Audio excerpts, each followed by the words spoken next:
You felt it, didn't you? The power.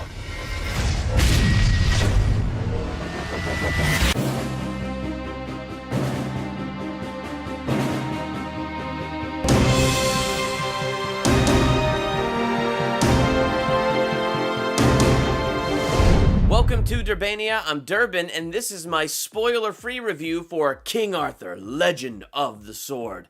I really liked this movie. This was a movie I had a lot of fun with. I thought it was put together really well, and the music, the acting, so many things just kind of flowed together, and I thought it was a solid story, so I just ended up having a great time with this movie. So I guess that's the spoiler to my spoiler-free review, that I am going to give this movie a good grade in the end here. One of the first positives that really stands out to me is just the acting in this movie. This was a really solid cast, and I think this cast just meshed really well together. I mean, you have our actor playing King Arthur, who I hear is fantastic on Sons of Anarchy, which is a show I have not seen, but I'm told I need to see it, and I'm told it's pretty good. So, you know, I mean, gosh, he was good, man. I mean, this was like the first thing I think I've seen him in that's really stood out to me, and he was a great King Arthur. He really fit that role. He fit it well, and for what this film was and the direction this film took, he fit that whole direction and embodied this character, I think, very strongly for this movie. So I thought that was really cool. Eric Bana, I always do enjoy seeing him, even if it is that really, really bad Hulk movie. But I do like Eric Bana. He's really cool, and it was really awesome to see him show up in here as King Uther, King Arthur's father, and some of the unique things they did with his character, and Eric Bana, for the short time that he's in this film, did a great job.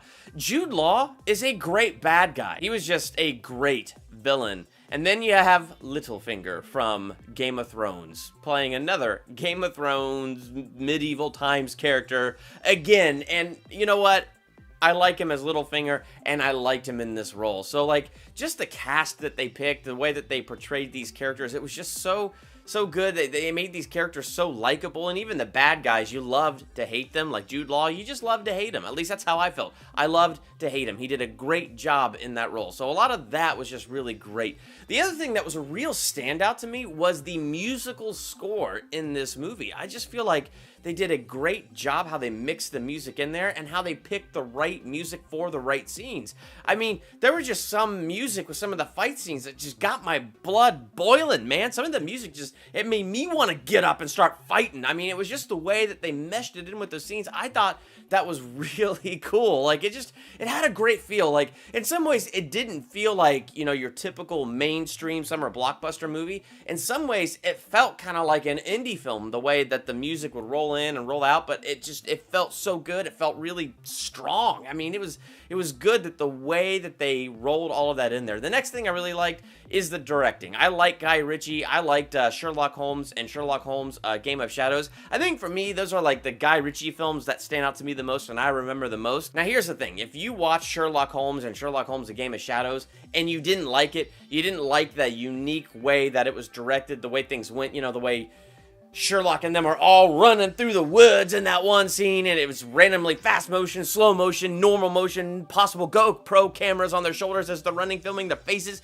Like, if you didn't like things like that, if you were not a fan of that style, you might not be a fan of the style of this movie. I mean, this movie's definitely different. It's not like Sherlock Holmes where you're getting in his head, you're seeing how he's thinking, but they definitely have action sequences where it's like there's a GoPro cam on their shoulder and they're running and stuff, and it did remind me of that Sherlock Holmes scene where they're running in the woods and the cannon fires coming at them and things like that.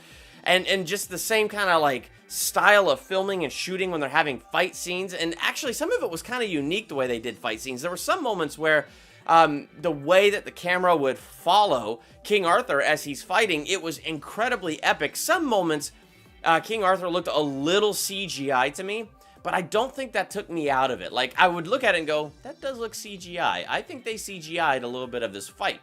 But again, the way the music would swell, the way the cinematography was, the way that the fight choreography was, it didn't bother me. Like, it didn't take me out of the moment. It was just kind of something I noticed. But again, Guy Ritchie has a very particular style. And if in your history with Guy Ritchie, you don't really like those Sherlock Holmes movies, you don't like the style, how those movies are filmed, or if you don't like Guy Ritchie style, then you might not like this, because it is an awful lot of a Guy Ritchie style.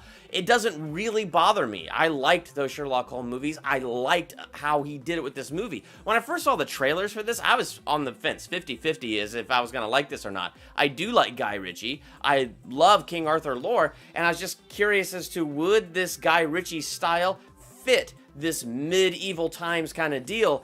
And I'm happy to say that to me, it did fit. It meshed really well, and I really liked how they did it. A lot of other things that I really liked is just elements of the story. I liked how they did the magic in Excalibur, because, you know, you could definitely tell it was like this supernatural weapon, and the way that it would just kind of imbue its holder with power and things like that. Like, it wasn't like over the top where it's like suddenly the Superman or something like that, but it did give them some amazing qualities and change like how fight scenes would go and things like that. It was really unique what they did with Excalibur. It was unique what they did with the characteristics of Excalibur, and I really liked that. What they did with the Sword in the Stone story as well, since this is spoiler free, I'm not going to get into too many details about it, but I will say the way they told that story and told the Sword in the Stone story, the way they interpreted the story, they just did some unique things with it. I mean, there was like one moment in the theater where I kind of just leaned forward and I went, whoa, that's how they're doing it? That's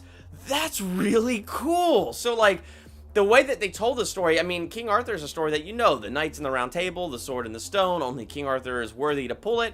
And even though it has those elements we're familiar with, because you really can't depart too much from the King Arthur story, I think they did it enough in unique ways that it was enjoyable. If I was to hit any negatives of this film, there's a couple times where I wish they would have slowed down on certain story elements. Like, there's this scene where you're watching King Arthur grow up from childhood to adulthood, and I won't get too much into it, other than to say that they kind of went through it really, really fast.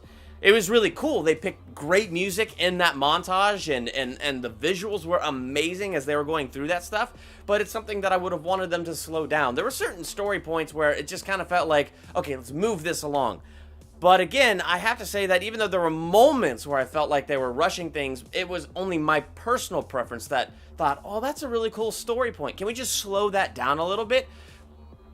But this is me nitpicking, because I still even enjoyed how they did some of those montages. I still enjoyed the look of it. I enjoyed the feel of it. So yeah, even in my negatives, I still have some compliments to say about it. So there you go. For me personally, this was just a really, really fun movie.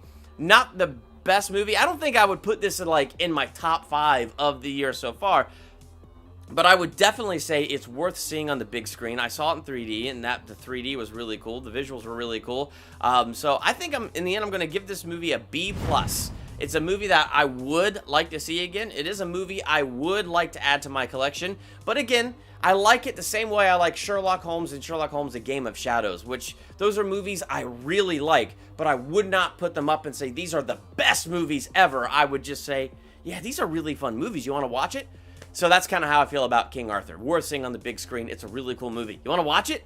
What did you think if you saw King Arthur? Let me know in the comments. While you're there, hit that subscribe button to become a Durbanian. Next to the subscribe button is that bell. Click that bell. That way you're notified the moment I drop new videos. Like also this weekend, dropping a Prometheus video, an analysis of the origins of life. Whereas we're getting closer to the release of Alien Covenant, decided to dig a little deeper into the story and maybe what does that story reveal about us humans and how we think about the mysteries of the origins of life. So that's popping up this weekend, so make sure you hit that subscribe button. I'm Durbin. Thank you for checking out Durbania. Oh, wait, one more thing. Check me out on Masters of Movie Trivia, Episode 3 on Sean Chandler's channel. Gosh, I'm fighting for my redemption on that show, so check that out. I'm Durbin. Thank you for checking out Durbania.